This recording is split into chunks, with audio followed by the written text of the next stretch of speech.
بسم اللہ الرحمن الرحیم۔ درس حدیث سبق نمبر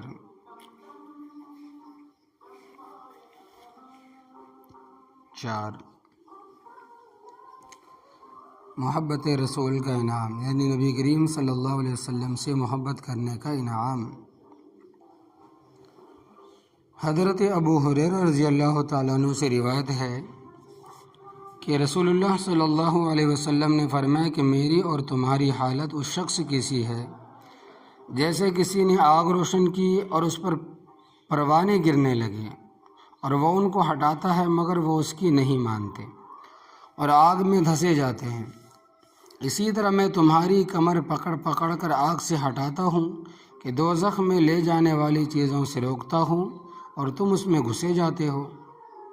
بخاری کی روایت ہے۔ دیکھیے اس حدیث سے رسول اللہ صلی اللہ علیہ وسلم کو دوزخ سے اپنی امت کو بچانے کا کتنا اہتمام معلوم ہوتا ہے، اور یہ محبت نہیں تو کیا ہے۔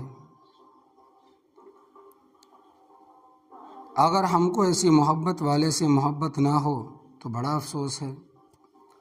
حضرت عباس ابن مروان رضی اللہ تعالیٰ عنہ سے روایت ہے کہ رسول صلی اللہ علیہ وسلم نے اپنی امت کے لیے عرفہ کی شام کو مغفرت کی دعا فرمائی۔ آپ کو جواب دیا گیا کہ میں نے ان کی مغفرت کر دی بجز حقوق العباد کے، کہ اس میں ظالم سے مظلوم کا بدلہ ضرور دلواؤں گا، اور بدون عذاب مغفرت نہیں ہوگی، یعنی بغیر عذاب کے اس شخص کی مغفرت نہیں ہوگی۔ آپ نے عرض کیا کہ اے پروردگار، اگر آپ چاہیں تو مظلوم کو اس کے حق کا عوض جنت سے دے کر ظالم کی مغفرت فرما سکتے ہیں، مگر اس شام کو یہ دعا قبول نہیں ہوئی۔ پھر جب مزدلفہ میں آپ کو صبح ہوئی، آپ نے پھر وہی دعا کی اور آپ کی درخواست قبول ہو گئی۔ پس آپ ہنسے اور حضرت ابوبکر حضرت عمر رضی اللہ تعالیٰ عنہ کے پوچھنے پر آپ نے فرمایا کہ جب ابلیس کو معلوم ہوا کہ اللہ تبارک و تعالیٰ نے میری دعا قبول فرما لی اور میری امت کی مغفرت فرما دی، خاک لے کر اپنے سر پر ڈالتا تھا اور ہائی وائی کرتا تھا، مجھ کو اس کا اضطراب دیکھ کر، پریشان ہونا دیکھ کر مجھے ہنسی آ گئی۔ اس حدیث کا مطلب یہ نہیں ہے کہ حقوق العباد علی الاطلاق بدون سزا معاف ہو جائیں گے، اور نہ یہ مطلب ہے کہ خاص حج کرنے سے بغیر سزا کے معاف ہو جائیں گے، بلکہ قبل اس دعا کے قبول ہونے سے دو احتمال تھے۔ ایک یہ کہ حقوق العباد کی سزا میں جہنم میں ہمیشہ سڑنا پڑے، دوسرا یہ کہ گو جہنم میں ہمیشہ رہنا نہ ہو لیکن سزا ضرور ہو۔ اب اس دعا کے قبول ہونے کے بعد دو وعدے ہو گئے، ایک یہ کہ بعد سزا کبھی نہ کبھی ضرور نجات ہو جائے گی، دوسرا یہ کہ بعض دفعہ بغیر سزا بھی اس طور پر نجات ہو جائے گی، مظلوم کو نعمتیں دے کر اس سے راضی نامہ دلوایا جائے گا۔ غور کر کے دیکھو آپ کو اس قانون کی منظوری لینے میں کس قدر فکر اور تکلیف ہوئی۔ کیا اب بھی قلب میں آپ کی محبت میں جوش نہیں اٹھتا نبی کریم صلی اللہ علیہ وسلم کے لیے؟ حضرت عبداللہ ابن عمر بن عاص رضی اللہ تعالیٰ عنہ سے روایت کہ جس کا حاصل یہ ہے کہ رسول اللہ صلی اللہ علیہ وسلم نے دو آیتیں پڑھی جن میں حضرت ابراہیم علیہ السلام اور سورہ ابراہیم آیت نمبر 36 اور حضرت عیسیٰ علیہ السلام المائدہ آیت نمبر 118 کی دعائیں اپنی امت کے لیے مذکور ہے، اور دعا کے لیے اپنے دونوں ہاتھ اٹھائے عرض کیا کہ اے اللہ میری امت۔ حق تعالیٰ نے فرمایا کہ جبرائیل نبی کریم صلی اللہ علیہ وسلم کے پاس جاؤ اور یوں تو تمہارا پروردگار سب جانتا ہے، اور ان سے پوچھو کہ آپ کے رونے کا سبب کیا۔ انہوں نے آپ سے پوچھا کہ یا رسول اللہ صلی اللہ علیہ وسلم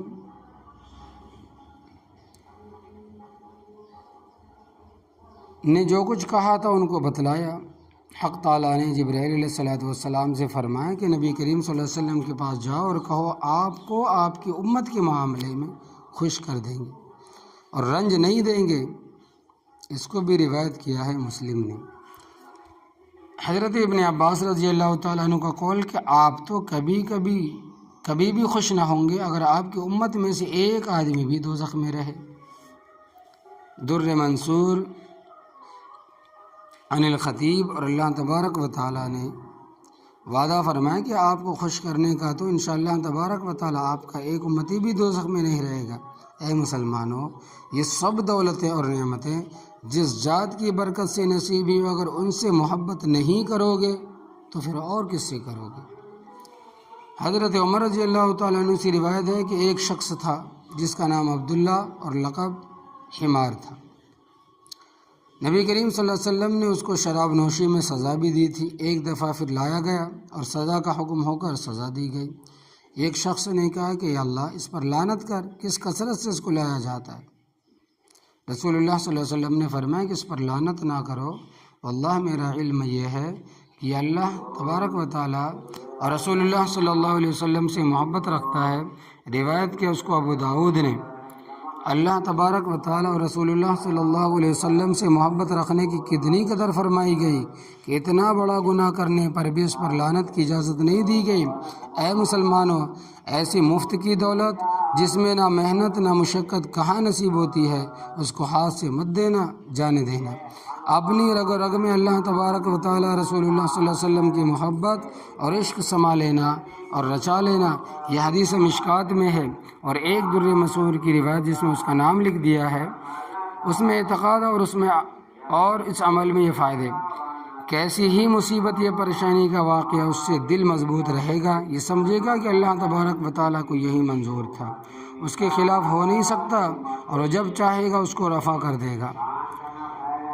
جب یہ سمجھ گیا تو اگر اس مصیبت کے دور ہونے میں دیر بھی لگے گی تو پریشان اور مایوس اور دل کمزور نہیں ہوگا۔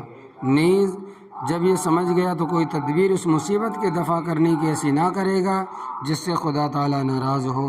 یوں سمجھے گا کہ مصیبت تو بدوں اللہ تبارک و تعالیٰ کے چاہے ہوئے دفع ہوگی نہیں، پھر خدا تعالیٰ کیوں ناراض کیا، خدا تعالیٰ کو کیوں ناراض کیا؟ اس سمجھنے کے بعد سب تدبیروں کے ساتھ یہ شخص دعا میں بھی مشغول ہوگا، کیونکہ سمجھے گا کہ جب اسی کے چاہنے سے مصیبت ٹل سکتی ہے تو اسی سے عرض کرنے میں نفع کی زیادہ امید۔ پھر دعا میں لگ جانے سے اللہ تبارک و تعالیٰ سے علاقہ بڑھ جائے گا جو تمام راحتوں کی جڑ ہے۔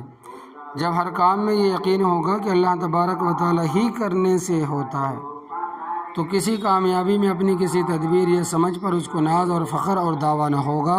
حاصل ان سب فائدوں کا یہ ہوا کہ یہ شخص کامیابی میں شکر کرے گا، ناکامی میں صبر کرے گا، اور یہی فائدہ اس مسئلے کے کہ اللہ تبارک و تعالیٰ اس آیت میں بطور خلاصہ بتلائیں لِكَيْ لَا تَأْسَوْا عَلَىٰ مَا فَاتَكُمْ وَلَا تَفْرَحُوا بِمَا آتَاكُمْ، اور اس کا مسئلے کا مطلب نہیں کہ تقدیر کا بہانہ کر کے شریعت کے موافق ضروری تدبیر کو بھی چھوڑ دیں، بلکہ یہ شخص تو کمزور تدبیر کو بھی نہ چھوڑے گا اور اس میں بھی امید رکھے گا، خدا تعالیٰ اس میں بھی اثر دے سکتا ہے، اس لیے کبھی ہمت نہ ہارے گا۔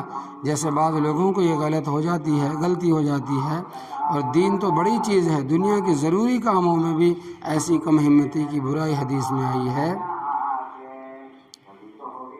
کہ نبی کریم صلی اللہ علیہ وسلم نے فرمایا کہ اللہ تبارک و تعالیٰ کم ہمتی کو ناپسند فرماتا ہے، لیکن ہوشیاری سے کام لو، یعنی کوشش و تدبیر میں کم ہمتی مت کرو۔ پھر جب کوئی کام تمہارے قابو سے باہر ہو جائے تب کہو حسبی اللہ نعم الوکیل، یعنی خدا کی مرضی میری قسمت۔ اللہ تبارک و تعالیٰ عمل کرنے کی توفیق عطا فرمائے۔ ابی داؤد کی روایت ہے، دعا فرما لے یا اللہ ان حدیث میں ہم نے جو اسلامی آداب و احکام سیکھے ہیں ان پر دل و جان سے عمل کر کے اپنی رضا والی زندگی گزارنے کی توفیق عطا فرمائیے۔ یا اللہ موجودہ دور میں ہمیں دین و اسلام پر مضبوطی سے کاربند فرما، اور غیر اسلامی تہذیب کے اثرات سے ہمیں اور ہماری نسلوں کی حفاظت فرما۔ یا اللہ ہمیں اپنی اتنی محبت فرما کہ آپ کے حکامات اور نبی کریم صلی اللہ علیہ وسلم کی مبارک سنتوں پر چلنا ہمارے لیے نہایت آسان ہو جائے، سہل ہو جائے۔ اللہ تبارک و تعالی ہمارے دل میں نبی کریم صلی اللہ علیہ وسلم کی محبت کو پیدا فرما۔ اللہم صلی علی محمد عبدک و رسولک و صلی علی المؤمنین والمؤمنات والمسلمین والمسلمات۔ جو شخص یہ خواہش ہو کہ اس کا مال بڑھ جائے مذکورہ درود شریف کو پڑھا کرے۔ آمین یا رب العالمین۔